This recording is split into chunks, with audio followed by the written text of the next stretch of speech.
अथ मार्गशीर्ष शुक्ल एकादशी व्रत महात्म्यम्।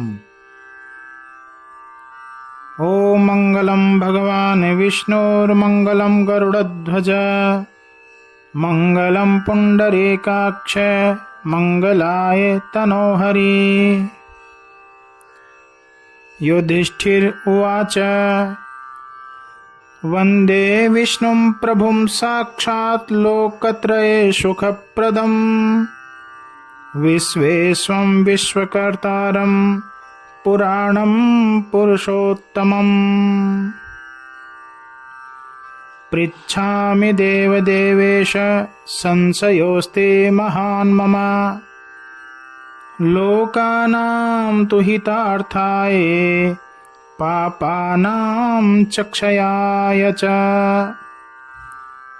महाराज युधिष्ठिर बोले, मैं साक्षात तीनों लोकों को सुख देने वाले जगतपति और जगत के कर्ता पुराण पुरुषोत्तम भगवान विष्णु को प्रणाम करता हूँ।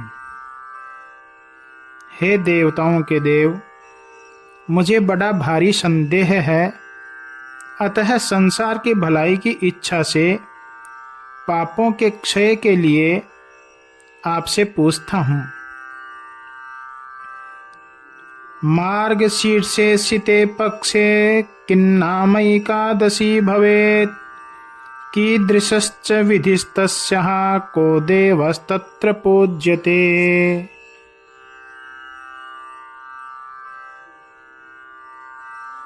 मार्गशीर्ष महीने के शुक्ल पक्ष की एकादशी का क्या नाम है और उसकी क्या विधि है और उसमें किस देवता का पूजन होता है? हे स्वामिन, यह मुझसे विस्तार पूर्वक ठीक ठाक कहिएगा। श्री भगवान बोले, हे राजन, तुमने यह अच्छा प्रश्न किया है, इसी से संसार में तुम्हारी विमल कीर्ति है। हे राजेंद्र, मैं तुमसे उत्तम हरिवासर को कहूंगा। हे नृप, मुर नामक दैत्य को मारने के लिए मार्गशीर्ष कृष्ण पक्ष महीने में जो मेरे शरीर से पैदा हुई एकादशी, उसका नाम उत्पन्ना, जो कि मैं तुम्हें पहले कह चुका हूं।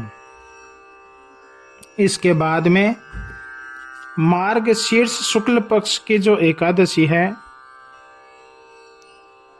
इसके सुनने मात्र से ही वाजपेय यज्ञ का फल प्राप्त हो जाता है। यह एकादशी मोक्षदा नाम से प्रसिद्ध है और सब पापों को नष्ट करने वाली है। इस एकादशी में तुलसी की मंजरी और धूप दीप से यत्न के सहित दामोदर भगवान का पूजन करें। हे राजेंद्र, तुम सुनो, मैं पुराण की सुंदर कथा को कहूँगा। जो पिता, माता और सुत अधोगति को प्राप्त हो गए हों, वे इसके पुण्य के प्रभाव से निश्चय ही स्वर्ग को जाएंगे। हे राजन, इस कारण से इसकी महिमा को सुनिए। वैष्णवों से सुशोभित सुंदर चंपक नगर में बैखानस नामक एक राज ऋषि थे, जो प्रजा का पालन पुत्र के समान करते थे। उस चंपक नगर में चारों वेदों के जानने वाले ब्राह्मण रहते थे। इस प्रकार राज्य करते हुए राजा ने रात्रि में एक स्वप्न देखा, जिसमें अपने पिता को नरक में गए हुए और अचानक आश्चर्य से उसके नेत्र खुल गए और स्वप्न में देखे हुए वृत्तांत को राजा ने ब्राह्मणों के सम्मुख कहा। राजा बोले, हे विप्रो, मैंने अपने पिता को नरक में पड़े हुए देखा है। और पिता ने कहा कि हे पुत्र, नरक में गए हुए मुझको तारो। इस प्रकार कहते हुए पिता को मैंने स्वयं देखा है। हे ब्राह्मण देवताओं, मुझे बहुत दुख है। यह मेरा बड़ा राज्य और सुख मुझे सहन नहीं हो रहा। हाथी, घोड़े और रथ ये मुझे अच्छे नहीं लगते हैं। खजाना भी मुझे सुखकारी नहीं लगता है, तथा कोई भी वस्तु मुझे सुखदायी नहीं है। हे ब्राह्मणों, मुझको स्त्री पुत्र कुछ भी अच्छा नहीं लगता। मैं क्या करूं, कहाँ जाऊं? मेरा शरीर जला जा रहा है। यदि कोई दान, व्रत, तप, योग इत्यादि उपाय हो जिससे मेरे पितृ मोक्ष को प्राप्त हो जावें, मुझे बतलाइए। उस बलवान पुत्र के जीवन का क्या फल है जिसका पिता नरक में पड़ा हो? उसका जीवन व्यर्थ है। ब्राह्मण बोले, हे राजन, यहाँ से पर्वत मुनि का आश्रम पास में ही है। हे राज सिंह, तुम वहीं जाओ, क्योंकि वे मुनि भूत भविष्य सबको जानते हैं। इसके बाद बैखानस राजा उनके वचन सुनकर शांत ब्राह्मणों और प्रजाओं के सहित पर्वत मुनि के आश्रम को गया। वह मुनि का बड़ा आश्रम ऋग्वेदादि, याज्ञिक, सामवेद, अथर्ववेद के जानने वाले विद्वान तथा मुनियों से सेवित था। वहां पर्वत मुनि मुनियों के सहित दूसरे ब्रह्मा के समान मालूम पड़ते थे।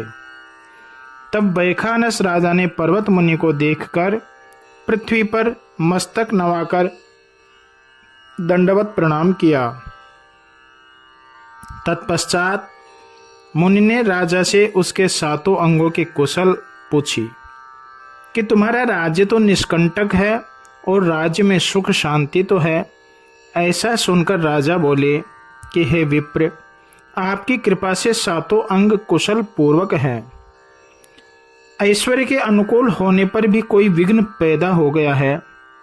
अतः हे ब्राह्मण, मुझे यह संदेह है और इसी कारण आपके पास आया हूं। इस प्रकार पर्वत मुनि ने राजा के वचन सुनकर ध्यान से निश्चल नेत्र करके भूत और भविष्य का विचार किया और एक क्षण विचार करके राजा से कहने लगे, हे राजन, मैंने तुम्हारे कुकर्मी पिता के पाप को जान लिया है। पूर्व जन्म में तुम्हारे पिता ने काम में आसक्त होकर दूसरी स्त्री के दोष के कारण एक बार स्त्री का ऋतुकाल भंग कर दिया है। हे राजन, रक्षा करो, ऋतुदान दो, ऐसा स्त्री ने कहा, परंतु तुम्हारे पिता ने उसके आग्रह करने पर भी ऋतुदान नहीं दिया। उसी कर्म से तुम्हारे पिता नरक में पड़े हैं। राजा बोला, हे मुने, ऐसा कौन सा व्रत और दान है जिससे मेरे पिता का मोक्ष हो जाए? पाप युक्त इस नरक से कैसे मुक्ति होवेगी? वह मैं तुमसे पूछता हूँ, तुम बतलाओ। मुनि बोले, मार्गशीर्ष महीने के शुक्ल पक्ष में मोक्षदा नाम की विष्णु की तिथि एकादशी है। तुम सब एकादशी का व्रत करके उसके पुण्य को अपने पिता को दे दो। उसके पुण्य प्रभाव से तुम्हारे पिता का मोक्ष हो जाएगा। इसके बाद राजा मुनि के वचन सुनकर अपने घर को आ गए। हे महाराज युधिष्ठिर, राजा को बड़ी कठिनाई से मार्गशीर्ष मास की एकादशी प्राप्त हुई।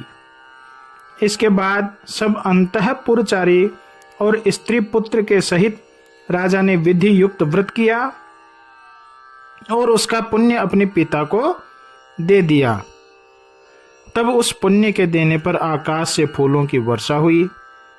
उस पुण्य के प्रभाव से देवताओं से स्तुति किया गया।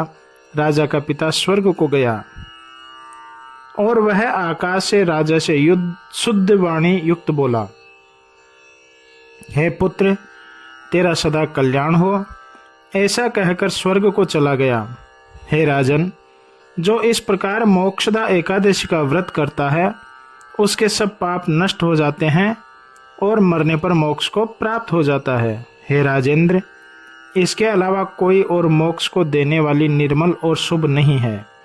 जिन्होंने इसका व्रत किया है उनके पुण्य की संख्या को मैं भी नहीं जानता हूँ। यह एकादशी चिंतामणि के समान है और स्वर्ग तथा मोक्ष को देने वाली है। ओम सच्चिदानंद रूपाय विश्वोत्पत्त्यादिहेतवे तापत्रय विनाशाय श्रीकृष्णाय वयं नुमः। ओम श्री लक्ष्मी नारायणाभ्यां नमः।